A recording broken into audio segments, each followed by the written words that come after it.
Salut à tous les petits loups, on se retrouve aujourd'hui pour savoir comment faire des gros dégâts avec le gros Yeti poilu.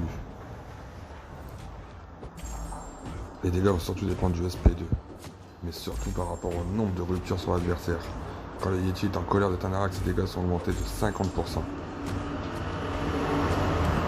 Comment mettre des ruptures? Sur coup moyen, Sasquatch a 30% de chance, c'est très peu, d'infliger une rupture à l'adversaire pendant 17 secondes.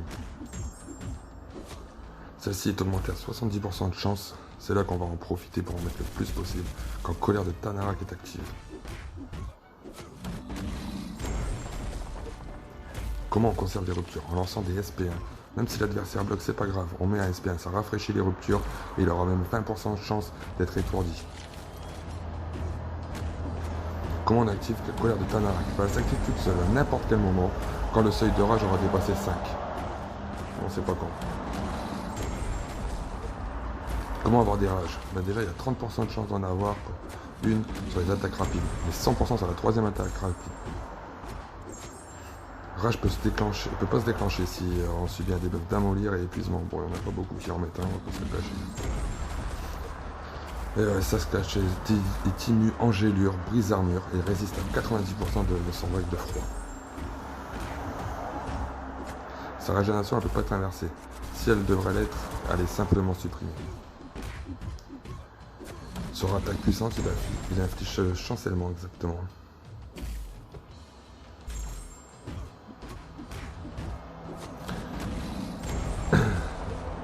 Alors, qu'est-ce que colère nous donne un petit peu, On va regarder ça ensemble. Alors, il gagne 50% de pouvoir de combat. Mais attention, il faut bien garder un œil parce que ça monte très vite. Et il faut pas se louper. Si on lance un SP2, on pourra plus stocker nos ruptures. Les SP1 et les SP2 coûtent 50% de pouvoir en moins. Et le SP3, 25%. Donc on peut vite enchaîner les SP1. Ça c'est pas mal aussi. Quand les adversaires sont en SP3, on drainera 5% du pouvoir via une attaque puissante ou un SP. Ça c'est plutôt intéressant ça. Alors je vais vous expliquer mes combos de Sasquatch du coup. C'est très simple. Quand colère n'est pas active, on fait M, L, L, L, M. Comme ça on met des ruptures sur les moyennes et on met une rage sur la dernière light. Et surtout on n'oublie pas de mettre des SP1, c'est surtout ça. Ensuite quand colère de Tanarak est active, on fait moyen, light, moyen.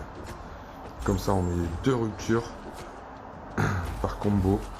Et après on lance le SP2 mais uniquement quand colère de Tanarak est active. Et là regardez ça.